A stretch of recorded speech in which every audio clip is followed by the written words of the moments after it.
Inilunsad na ng China ang makabagong uri ng transportation na nagdulot ng pagkagulat sa US. Ang next generation transport ay tumutukoy sa makabagong teknolohiya sa transportation na mas mabilis, mas efficient at mas advanced kaysa sa mga tradisyonal na sasakyan. Kamakailan nga lamang ay ginulat ng China ang mundo, lalo na ang United States, sa paglulunsad ng kanilang pinakabagong transportation. Pero ang tanong, totoo nga bang magdudulot ito ng convenience sa mga tao? Kung kaya't sa video na ito ay aalamin natin ang 10 mga sasakyang ito.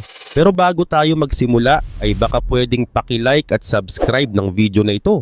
Malaking tulong at bagay na ito sa aming mga content creators. Maraming salamat po. Kaya naman simulan na natin.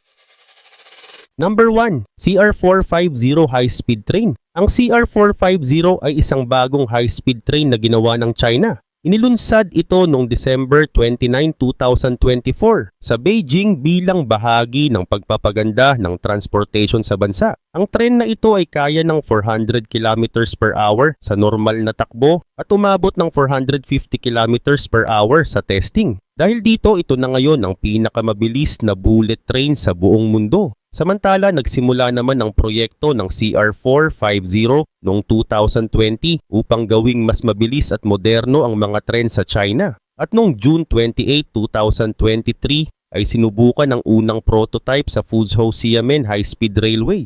Ginamit nila ang dalawang test train, ang CR400 AFJ0002 at CR400 BFJ0001 na may mga bahagi mula sa CR450.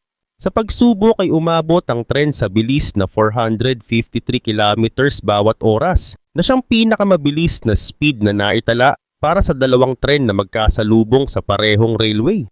Bukod dito, ang CR450 ay mas magaan at mas mabilis kesa sa mga naunang model.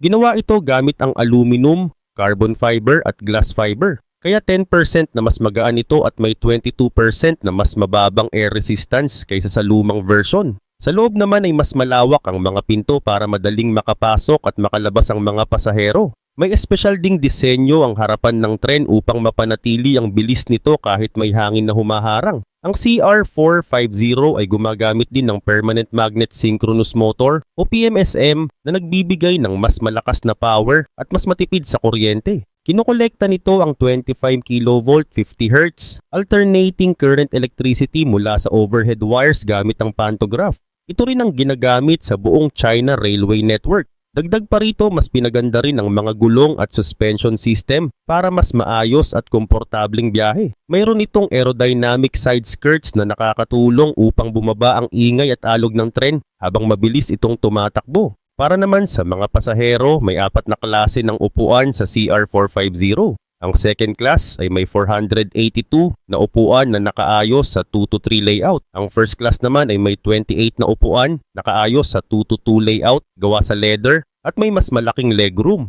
Mas komportable naman ang premium first class na may 24 na upuan at may dagdag na footrest. Number 2, Ehang 216S Autonomous Aerial Vehicle. Ang Ehang 216S ay isang bagong sasakyang panghimpapawid mula sa China. Ito ay ginawa ng kumpanyang Ehang at isa sa mga pinakaunang lumilipad na sasakyan na walang pilotong nagmamaneho. Ang layunin nito ay magbigay ng mabilis, ligtas at eco-friendly transportation sa mga lungsod. Dahil gumagamit ito ng kuryente ay hindi ito naglalabas ng usok o polusyon sa hangin. Ang sukat ng Ehang 216S ay 5.73 meters ang lapad at 1.93 meters naman ang taas. Mayroon itong 16 na propeller na pinapagana ng 16 na electric motor. Kaya nitong lumipad ng patayo at pahiga, kaya hindi nito kailangan ng mahabang runway. Ang kabuuang bigat nito ay 620 kilograms at kaya nitong magdala ng hanggang 220 kilograms, sapat para sa 2 pasahero at ilang gamit. Bukod dito, ang bilis ng sasakyang ito ay umaabot sa 100 kilometers per hour sa normal na paglipad. Pero kaya nitong umabot ng 130 kilometers per hour sa pinakamabilis nitong takbo. Sa isang buong charge ay kaya nitong lumipad ng 35 kilometers sa loob ng 21 minutes. Kapag naubos ang karga ng battery ay nangangailangan ito ng 120 minutes upang ma-charge ng buo. Samantala, pagdating naman sa safety, ang EHang 216S ay may advanced flight control system na automatic na nag-aayos ng direksyon at taas ng paglipad. Mayroon itong backup systems, kaya kung may masira o magkaaberya ay may mga reserbang bahagi na tatakbo para maiwasan ang sakuna. Hindi ito mano-mano pinapalipad ng isang tao, kundi inaayos at minomonitor mula sa isang command center gamit ang computer. Gayun din, maraming gamit ang EHang 216S sa hinaharap. Maaari itong gawing air taxi para sa mabilis na transportation sa mga syudad. Maaari rin itong gamitin sa turismo, kung saan maaring sumakay ang mga turista upang makita ang tanawin mula sa itaas. Magagamit din ito sa paghahatid ng mga kargamento, lalo na sa mga lugar na mahirap marating ng mga sasakyan sa lupa. Number 3, Autonomous Rail Rapid Transit o ART. Ang Autonomous Rail Rapid Transit o ART ay isang bagong uri ng public transportation na ginawa sa China. Ito ay unang ipinakita sa lungsod ng Zhuzhou, Hunan Province noong June 2, 2017. Ang ART ay parang tren pero hindi ito gumagamit ng railway. Sa halip, ito ay may gulong na goma tulad ng isang bus. Gumagamit ang ART ng Light Detection and Ranging o LiDAR technology upang sundan ang mga linya sa kalsada. Kahit tinatawag itong autonomous o self-driving, mayroon pa ring driver sa loob upang siguruhin na ligtas ang biyahe. Ang ART ay mayroon ding 3 hanggang 5 bahagi o carriages na magkakadikit. Ang mas maliit na version ay may habang 31.64 meters at kayang magsakay ng 300 na pasahero, habang ang mas malaki ay maaring magsakay ng 500 na pasahero. Maliban pa rito, ang ART ay hindi gumagamit ng gasolina. Sa halip, ito ay may battery na kayang tumakbo ng 40 kilometers sa isang buong charge. Isa sa pinakamagandang katangian ng ART ay ang bilis ng pag-charge nito. Sa loob lamang ng 30 seconds ay maaari itong makakuha ng sapat na kuryente para tumakbo ng 3 hanggang 5 kilometers. Kaya, ang 10 minutong pag-charge ay sapat na para sa 25 kilometers ng biyahe. Gayun din naman, maraming magagandang dulot ang ART sa lungsod. Una, mas mura ang construction nito dahil hindi na kailangang magtayo ng railway tulad ng tren. Pangalawa, mas flexible ang ruta nito dahil pwede itong dumaan sa iba't ibang kalsada, hindi tulad ng mga tren na may permanenteng daanan. Pangatlo, eco-friendly ito dahil wala itong usok o polusyon kumpara sa mga bus at tren na gumagamit ng gasolina o diesel. Pero may ilang limitasyon din ng ART. Dahil ito ay gumagamit ng gulong na goma, maaaring mabilis mapinsala ang kalsada, kaya kailangang regular itong ayusin. Kailangan din ng malinaw na linya sa kalsada upang masigurong nasa tamang daan ng ART. Number 4, Xpeng's Flying Car. Ang Xpeng Aero HT ay isang kumpanya sa China na gumagawa ng lumilipad na sasakyan. Isa sa mga bago nilang nilikha ay ang Land Aircraft Carrier, isang kotse na may kakayahang lumipad. Ipinakita ito sa Consumer Electronics Show 2025 sa Las Vegas. Ang sasakyang ito ay may 2 bahagi, ang ground module at ang air module. Ang ground module na tinatawag ding mothership ay isang malaking electric vehicle na may 6 na gulong. Mayroon itong 6x6 all-wheel drive na nagpapadali sa pagmamaneho kahit sa mahirap na daan. Mayroon din itong rear wheel steering para mas madaling makabig. Sa likod ng sasakyan ay may isang trunk kung saan nakatago ang air module, isang lumilipad na drone. Kapag kailangan ay lalabas ito mula sa likod ng sasakyan, bubukas ang mga rotor at magiging handa ng lumipad. Ang air module naman ay isang lumilipad na bahagi ng sasakyan na kayang lumipad ng patayo. Ang tawag dito ay vertical takeoff and landing. Maaari itong imaneho ng tao o gumamit ng autopilot para lumipad ng mag-isa. Ang layunin nito ay maiwasan ang trapiko at makarating sa mga lugar na mahirap puntahan gamit ang land transportation. Pwede rin itong magamit sa mga rescue mission at mga emergency. Samantala, ayon sa ulat, may 3,000 katao na ang nagpareserba ng land aircraft carrier. Ang presyo nito ay nasa $200,000 hanggang $300,000. Inaasahan na magsisimula ang mass production sa 2025. At ang unang unit ay maide-deliver sa 2026. Sa ngayon, ang Xpeng Aero HT ay nakatuon sa China, pero may balak silang magbenta rin sa ibang bansa, lalo na sa Middle East. Bukod sa land aircraft carrier, may iba pang ginawa ang Xpeng Aero HT. Noong 2022 ay pinalipad nila sa Dubai ang kanilang Xpeng X2. Ito ay isang dalawang upuang lumilipad na sasakyan na ginawa para sa maikling biyahe sa loob ng lungsod. Ang katawan nito ay gawa sa carbon fiber, kaya magaan at matibay. Ang Xpeng X2 ay may dalawang mode, ang manual at autonomous. Kapag nasa autonomous mode ay kaya nitong lumipad at lumapag mag-isa sa isang pindot lang. Ang feature na ito ay ginawa upang gawing mas ligtas at madaling gamitin ang lumilipad na sasakyan. Number 5. WeRide's Robotaxi Fleet. Ang WeRide ay isang kumpanya sa China na gumagawa ng mga sasakyang kayang magmaneho ng walang driver. Itinatag ito noong 2017 at ang layunin nila ay gawing mas ligtas, moderno at madaling gamitin ng transportation. Isa sa mga pinakamahalagang proyekto nila ay ang Robotaxi Fleet, isang taxi na walang driver at kayang bumiyahe ng mag-isa. Noong October 2024 ay inilabas ng WeRide ang kanilang bagong modelo ng Robotaxi na tinatawag na GXR. Mas maluwag ito kaysa sa ibang taxi dahil wala itong upuan sa harap, kaya mas komportable ang mga pasahero. Ang haba ng sasakyan ay 5,018mm habang ang taas naman ay 1,340mm.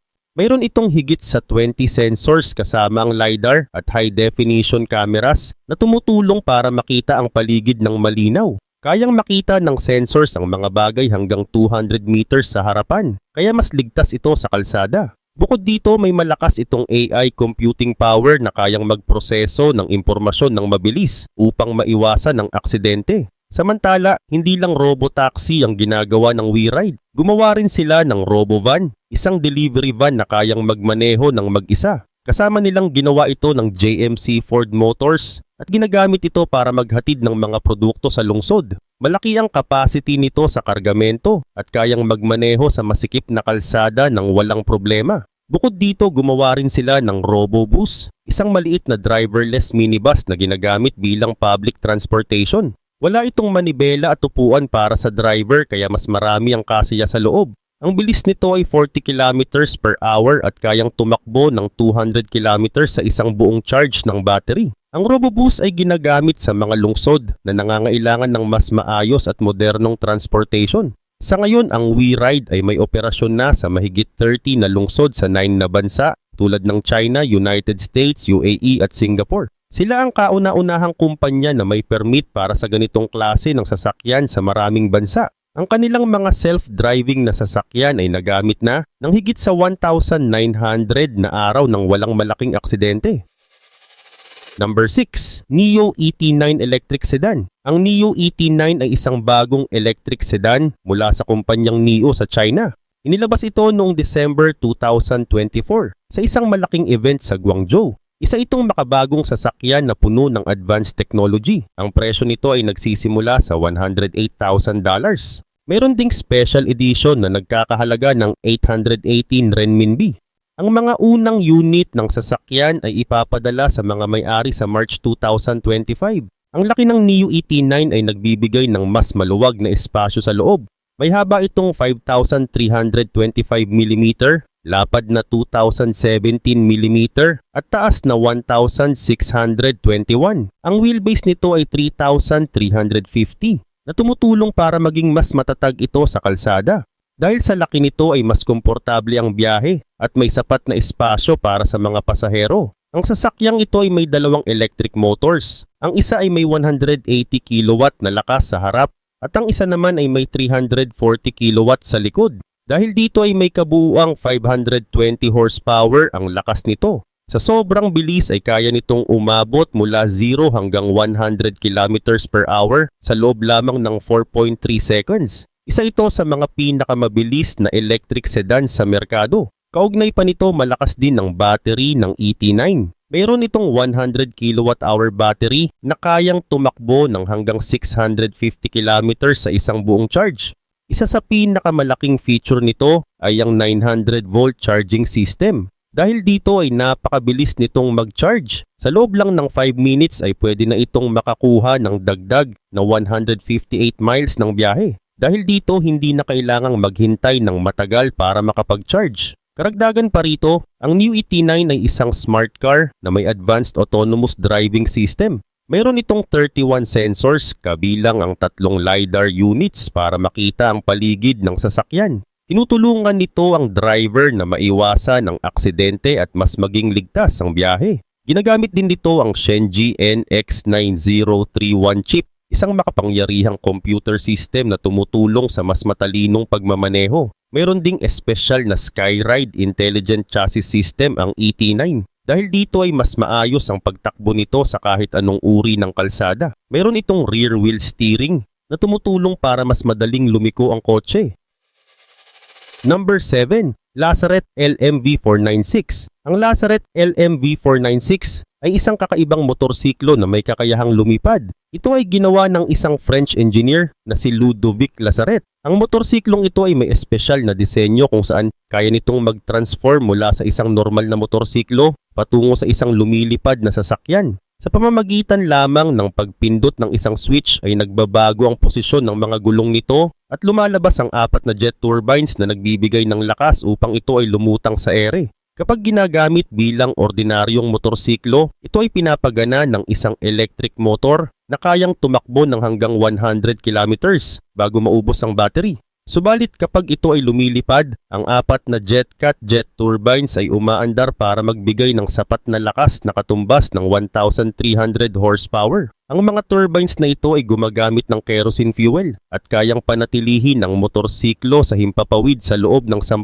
minuto bago ito bumalik sa lupa. Ang katawan naman ng LMV496 ay gawa sa Kevlar carbon composite, isang material na magaan ngunit matibay. Dahil dito ang kabuuang bigat ng motorsiklo ay 140 kilograms lamang, kaya mas madaling dalhin at kontrolin ito sa ere. Ang sasakyang ito ay meron ding instrument panel kung saan makikita ng piloto ang mahahalagang impormasyon tulad ng bilis, altitude at estado ng turbines. Mayroon din itong joystick control sa magkabilang gilid ng manibela upang gawing madali ang pagmamaneho habang lumilipad. Dahil sa kakaibang disenyo at makabagong teknolohiya, ang Lazaret LMV496 ay isang limited edition na motorsiklo. 5 lamang ang ginawa nito at 4 lang ang ibinenta sa publiko. Ang presyo ng bawat isa ay $560,000 o humigit kumulang 31 million sa Philippine peso. Dahil dito, isa ito sa mga pinakamahal na motorsiklo sa buong mundo.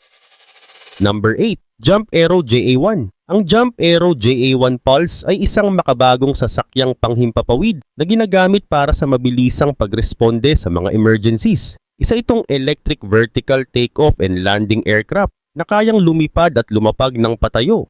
Ang layunin nito ay mapabilis ang pagdating ng mga doktor o medical responder sa mga pasyente, lalo na sa malalayong lugar na hindi agad naaabot ng ambulansya. Sa ganitong paraan ay mas maraming buhay ang maaaring mailigtas dahil sa agarang lunas na maibibigay. May kakaibang disenyo ang JA1 Pulse. Kapag lilipad, ito ay nakatayo-patayo at habang nasa himpapawid, ito ay pumupwesto ng pahiga para sa mabilis na paggalaw.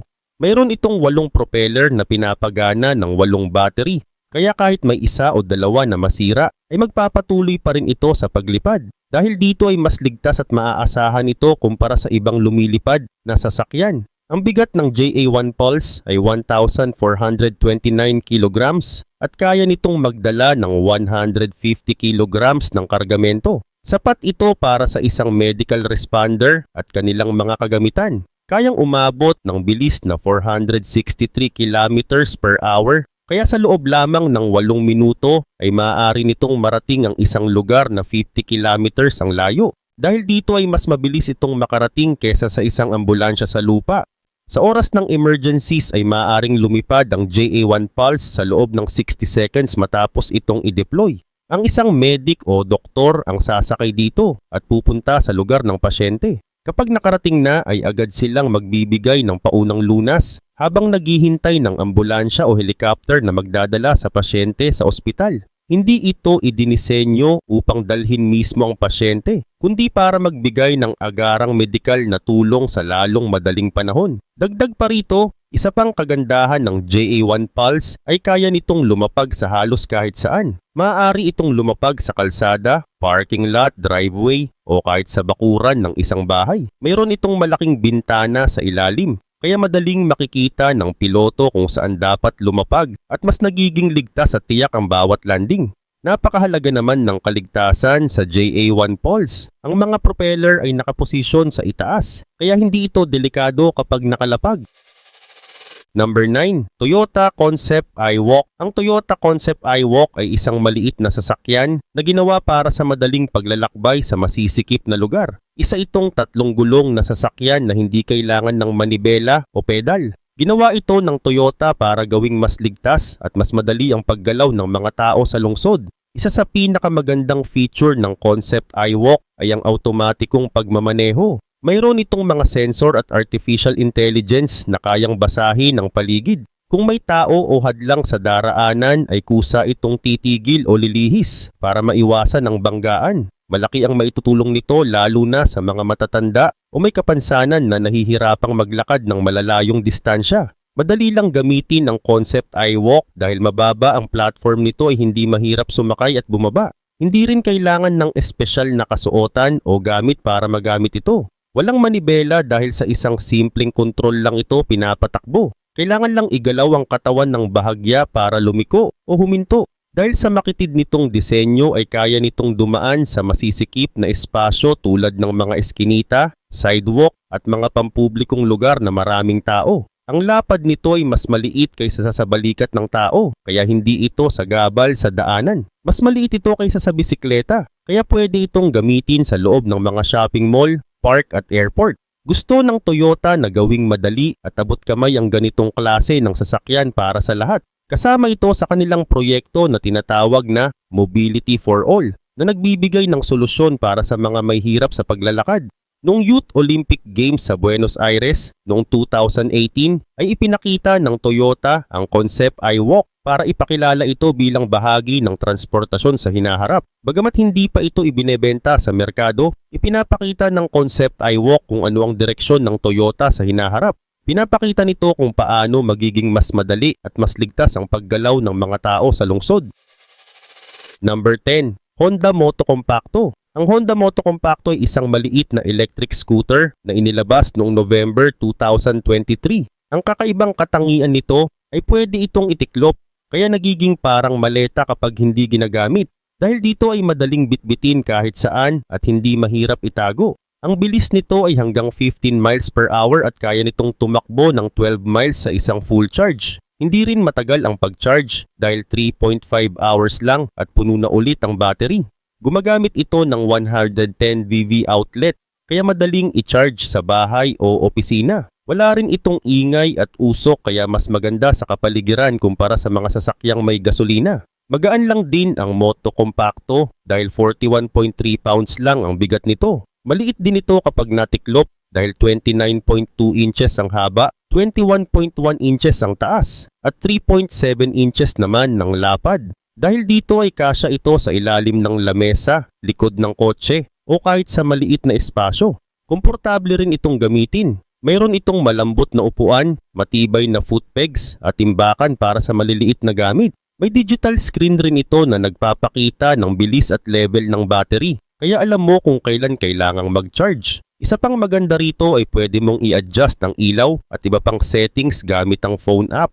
Gayun din ang Moto Compacto ay gawa ng Honda engineers sa Ohio at California. 32 patents ang nakuha nito na nangangahulugang maraming bago at natatanging teknolohiya ang ginamit dito. Ang natitiklop na design nito ay malaking tulong lalo na sa mga taong laging nasa biyahe o naghahanap ng madaling dalhin na sasakyan. Kasya ito sa kotse, pampublikong transportasyon at maliit na espasyo. Dagdag pa rito maganda rin ito sa mga lungsod at university. Dahil hindi ito gumagamit ng gasolina ay walang usok na lumalabas kaya hindi nakakadagdag sa polusyon. Tahimik din itong gamitin kaya hindi nakakaistorbo sa ibang tao. Para ito sa mga estudyante, manggagawa o kahit sino na gustong umiwas sa trapiko at magkaroon ng mas tipid at mabilis na paraan ng pagbiyahe.